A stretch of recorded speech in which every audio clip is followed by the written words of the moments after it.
What's going on, ladies and gentlemen? Welcome to this week's episode of whatever this is, Renegade of Rants. Okay, Renegade of Rants, that works. I like that. I am the Renegade of Wrestling, JJ Williams. I am the Step Boy, Mike Caldwell. And go ahead, tell them. This show is Step Boy approved. Damn right, folks. After the night we've had, we damn sure deserve it. Hell in a Cell, of course, was tonight. Yes, it was. Just ended roughly about an hour ago. Yep. Step Boy, precisely how long ago? Let's see. What it is currently 9 o'clock, so an hour. You're right. Okay. An hour and 10 minutes. Okay, there we go. Yeah. Step Boy approved. Step Boy approved. Hashtag Step Boy approved. There you go. Yeah. Yikes. Hell in a Cell just ended not that long ago, and we're here to give you our thoughts on the action that was Hell in a Cell pay-per-view. That's right. Curtain-jerking match tonight was none other than Sheamus versus Christian. Sheamus getting the victory there with the bro kick. I gotta say, it was kind of refreshing to see Christian go for the diving headbutt. Chris Benoit! That kind of caught me off guard there, seeing Christian go to the top and doing the diving headbutt there. And he actually bounced. Missed. Yeah, he bounced. Then he went for a spear. Missed. Then he caught the bro kick. You see, Christian, that's what happens when you steal other people's moves. Just saying. Come up with more original stuff. Stick with the kill switch. It works. Or a Hadouken DDT. No, I'm not walking off on this one. Alright. I'll give you that one. That's Step Boy approved. As far as for a start for the pay-per-view, I think it was a decent start, but it was just a lackluster match to me.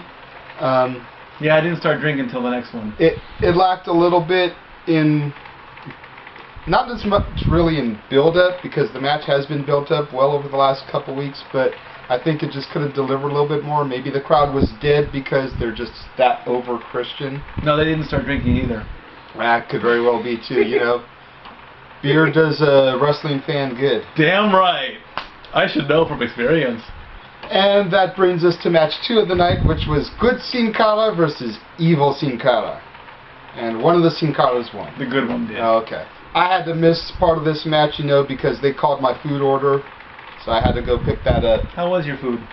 It was alright. You know, for bowling alley food, it was damn good for bowling alley food. It was an Angus burger, too, and they cooked it very well. We saw the pay-per-view at one of WWE's official blast areas, Del Rio Lanes in Downey, California. You know, make sure you go there and check it out, because chances are we'll be there for all except the big 4. Right. So Sin Cara beat Sin Cara, and nobody cares which Sin Cara beat the other Sin Cara, because Sin Cara won. That's a lot of Sin Caras. Yeah, okay. I think, yeah. Sin Cara. Thank you. Next. Okay. Yeah. I'm not used to that on my show. I know you're used to it on yours. That's right. Next was the impromptu tag titles. Right. This was a surprise to us. We had Airborne against Airboom, excuse me. Versus the All-American Perfection. Yeah. Jack Swagger and Dolph Ziggler. We kind of knew this was coming because we kind of hinted about it when we were off camera. So let's put it together. You know, good match, you know. I had heard rumors that this match was more than likely going to be added, but I don't usually cover rumors and predictions because we want to, you know, make sure we have all the cold hard facts that we can. I was pulling for the All-American Perfection because it's been way too long since Jack Swagger has had some gold around his waist. He had gold on his waist? Believe it or not, he was actually World Heavyweight Champion, even though Michael Cole seems to think that no one remembers it. I didn't. I'm just kidding. But even though, you know, it's been so long since Swagger's had gold around his waist, and even though it's that freaking copper pressed penny looking like you can get at any amusement park, you know, championship, I think Jack Swagger needed a belt around his waist. And nothing against Airboom. I'm big fans of Kofi and Evan, but if this storyline keeps going, look for the All-American Perfection to get those straps probably by the next pay-per-view. Sounds like a good enough my plan personal to me. opinion. I like that. And then we had a botch. We did? I believe, yes. Okay. Didn't we go straight to the first Hell in a Cell match then? Yeah, we did. Mid-card. Yeah. The World Heavyweight Championship. Mid-card. In the mid-card. Yeah. And it was I a true understand. mid-card. I understand you couldn't put like 2 Hell in a Cell matches back to back. That No. would be a little overkill. But either start the pay-per-view and end the pay-per-view with them, like they do at the Chambers. Yeah.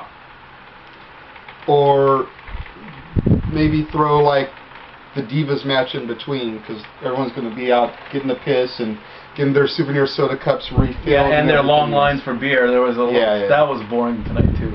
But so we had Mark Henry successfully defend his title against Randy Orton, and I have to say, Randy Orton, shirt and all, really proud of Mark Henry for stepping it up and doing what some people haven't been able to do, and actually successfully defend the belt against guys like Randy Orton. Spot of the night for me was Mark Henry actually grabbed the ring steps and hurled it like a fastball. Of course, Randy moved out of the way, but to see that was impressive in its own self. Yeah.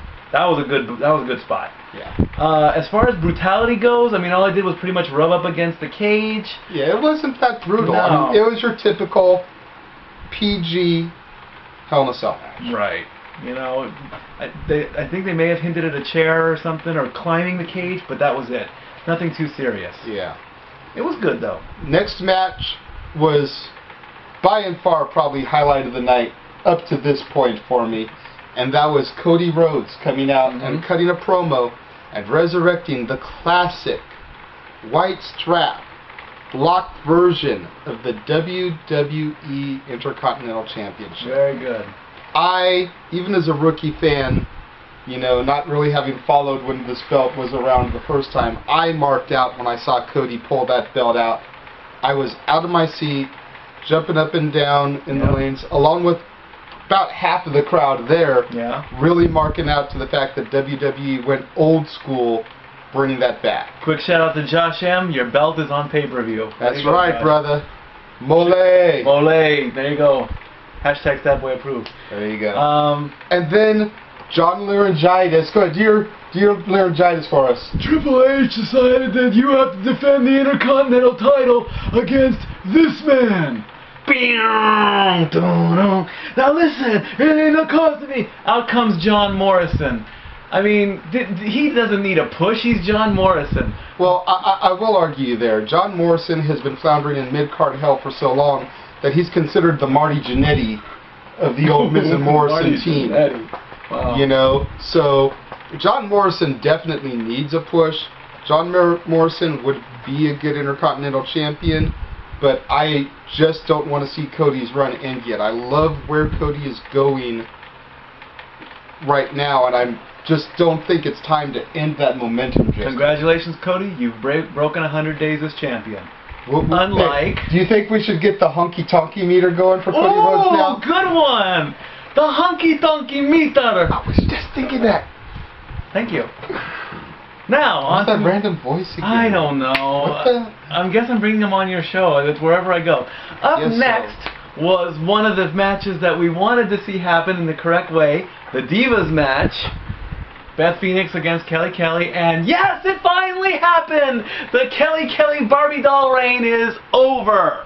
It's about fucking time. I'm so glad that K Squared has finally lost her championship, and it's around the waist of somebody who deserves to be called champion. That's right. Beth, so proud of you. Hopefully maybe you'll take a cue from Cody and resurrect the old school women's championship. There you go. There you go. And maybe watch over your back for Natalya. Maybe she'll turn face and go after and take... Maybe. I don't see the Divas of Doom breaking up just yet. They've seriously built them up.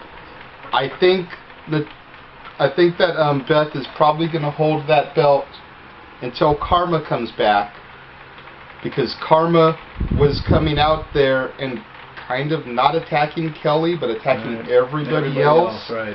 And I think Karma's going to come out and be the one to get vengeance for Kelly. There you go. Now, just before the main event comes up, something happened that I just want to shout out at. Yeah. I actually tweeted about this. A guy comes up to me and he goes, "Hey, I like your show. You're Stat Boy, right?" I go, "Yeah." "Oh, you guys rock. You know, I like your show the best. Thanks a lot." I'm going, thank you. I didn't know what to do with this guy. He shook his hand, you know, and so I'm starting to get noticed. Plus, Today alone, I've gotten 5 new friend requests. So let me give a quick shout out to my friend, my newest friend, Kevin. He's there. He's gonna watch the show tonight. Kevin, thank you for being polite and all that stuff. You know, he wasn't one of those, oh my God, you're stat. If you do that, then I'm gonna run away scared. I want polite, honest fans. Now let's get to the main event, the triple threat match. Alberto Del Rio, the man of destiny, who we went to Del Rio Lanes to watch the pay-per-view, versus the cult of personality. Versus you can't see John Cena sucks. He really sucks. John Cena. Okay, go ahead. And I have to say, the way that they wrote the story of this match was just sheer genius. It was something we've never seen. The whole match was your standard triple threat match. Yeah. 1 versus 1. One person would get bumped to the outside. Yeah. 1 versus 1. Occasional 2-on-1 team-ups, but nothing major. Right. And then, I don't know who decided to book it this way. Someone got the genius idea to get John Cena out of the cell and lock the cell back up. Basically, so John Cena, the champion, was trapped on the outside with no way to get his championship belt. And the way he did it was, you know, he got knocked out. Ricardo took out shout out to Chewy. Took the referee, grabbed the key, opened the door, threw in a pipe. Cena comes out to take out Ricardo. Alberto comes in, locks the cell back in, so Cena's out.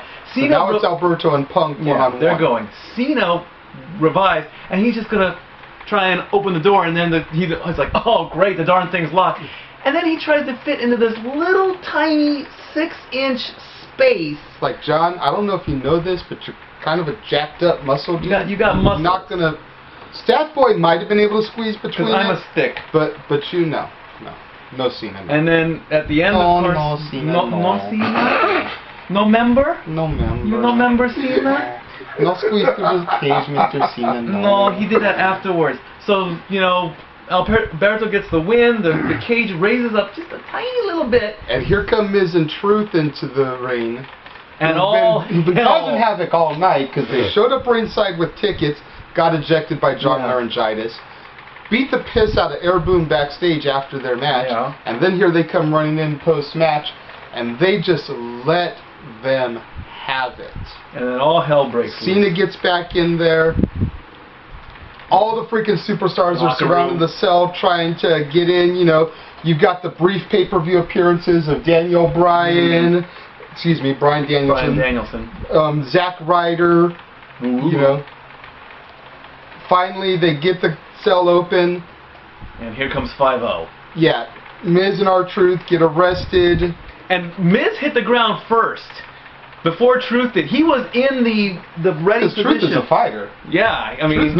Truth knows, man. I ain't trying to go back. And then Miz is like, yeah, I'm arrested. Big deal, whatever. Triple H is livid. Triple H needs to get arrested for assaulting a man in custody because that's wrong. That's against the law, too. That's obstruction of justice. Let's go back to the Austin McMahon era. So now the question is, what's going to happen on Raw? Is everybody going to come out? Is Triple H going to... I'm still in control? Is he going to rehire Miz and Truth? Probably, because everybody wants to kick their ass legitimately. We don't know. And maybe this will bring the way for Vince to come back. We don't know. Yeah. I'm looking forward to it. We're getting the wrap-up signal. So for episode, I'm not sure, of Renegade of Wrestling, episode 11 of Stat Boy Rants, affectionately called for this one episode, the Renegade of Rants. I'm JJ. I'm Mike. And we're Stat Boy and Renegade out.